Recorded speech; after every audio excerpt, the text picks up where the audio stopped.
Good morning. This is KELO on the go with all you need to know in news and weather as you start your day. Not guilty. That's the verdict a jury handed down after 10 hours of deliberation in a Watertown murder trial. Jeremiah Peacemaker was accused of killing Kendra Owen in September 2020. She had been stabbed 16 times and beheaded. Witnesses and surveillance video led police to Peacemaker. He was with Owen the night she was reportedly killed, but says he left after 20 minutes. South Dakota Attorney General Marty Jackley told KELO's Don Jorgensen after the verdict was read that, quote, it was challenging without a murder weapon, eyewitnesses, or confession. We've uncovered more information about a man authorities are looking for on the Rosebud Reservation. According to court documents, 21-year-old Dylan Wilson has been on the run since 2022. That August, Wilson and 5 other people are accused of killing 2 men at a Rapid City apartment. Wilson had been released from jail just days before the deadly shooting. According to court documents, his criminal history includes drugs and violence. If you know where Wilson is, contact tribal authorities or the U.S. Marshals Service. They're offering a cash reward. The other suspects are behind bars and their cases are making their way through court. Authorities have released the name of the Brookings man who died in a crash on I-29 in Moody County. The Department of Public Safety says 56-year-old Lee Clark was headed north on Friday afternoon when his SUV left the interstate, entered the median, and came to a stop in the Big Sioux River. Clark died in the crash. Authorities say he was not wearing his seatbelt. Now let's get a check of our weather with meteorologist Scott Munt. Another nice day on the way, Scott. Well, we're looking at above average temperatures to continue, numbers in the 50s and 60s, where we do have strong southerly winds today, where wind speeds will get around 20, 40 miles per hour or more at these higher gusts. 57 are forecast high in Sioux Falls, but we'll see the 60s from Huron, Mitchell down toward Yankton. Now, western and northern KELOland, that's a different story. Winds will eventually become north. We'll probably hit our highs early in the day, and then temperatures will slowly fall during the afternoon. Brian will have more details on your forecast coming up. Thank you, Scott. The Sturgis City Council appointed a new mayor at Monday night's meeting. Through a paper ballot on a 5-3 vote, Angela Wilkerson was named the new mayor. Wilkerson is only the second woman in Sturgis history to be mayor and the first since 1950. Justice and peace are really big for me, and I really just want people's quality of life to be, great. And whatever I can do to help people have a better quality of life, in the community that they live.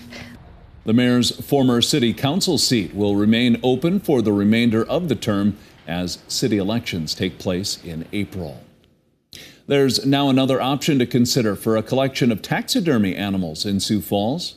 Last year, the Delbridge Museum at the Great Plains Zoo closed because of chemical concerns. Since then, local leaders have been trying to come up with a plan for the collection. A bill signed by Governor Kristi Noem would now allow the collection to be transferred to a nonprofit out of state. It gives us another option where if we want to keep the whole collection together, and there's a museum, for example, out of state that says they're willing to display the collection, it's a way for us to continue to use it for educational purposes. A third-party report about the collection is needed before a task force makes any recommendations. Ultimately, though, the decision rests with the City Council. The Summit League Basketball Championship is just a few days away. The event draws nearly 10,000 people to the Denny Sanford Premier Center. And with 9 teams playing this year, many people are excited to see their favorite team at the tournament. Once the brackets came out a few days ago, then people kind of see who might be playing who and the matchups that maybe are a little more appealing than others. And so they've bought some single session tickets for those things. There are limited tickets available, so it's recommended you buy your tickets as soon as possible. We've posted more information about the tickets under this story here on KELOland.com. That's a look at some of our top stories. Now let's get one last look at your weather with meteorologist Brian Karstens. Brian? Okay, our weather update today. One of the major headlines is this: a red flag warning in effect for much of eastern KELOland. That means the fire weather concerns are quite high, so just consider that with the temperatures, the wind, and the low humidity, and that runs all the way from Yankton all the way into western Minnesota.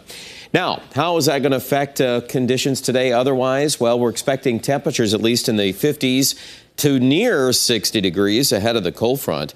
The frontal system, by the way, is already affecting the weather in northwestern South Dakota. We have a northwest wind, and you can see past 12 o'clock.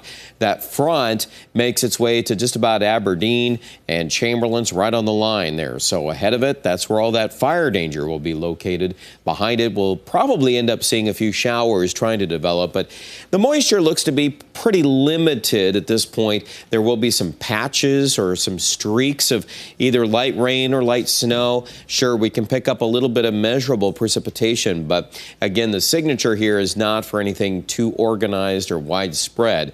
I'll continue to mention that in our Thursday forecast. There's probably a little bit more on the snow side of things. And in fact, if you go south into central Nebraska, there are some winter weather advisories for tomorrow, just pertaining to some snow development that'll be occurring to our south. But I think whatever ends up wandering into South Dakota will be just a little bit more loosely organized. So that's kind of our trend here in this forecast. And then we're going to get into Friday. We still see those temperatures a little cooler. I know it's March, and it could be a whole lot colder than what we're forecasting. So we got to consider that too as we anticipate the numbers ahead. 61 today, Mitchell in the forecast, 62 winter.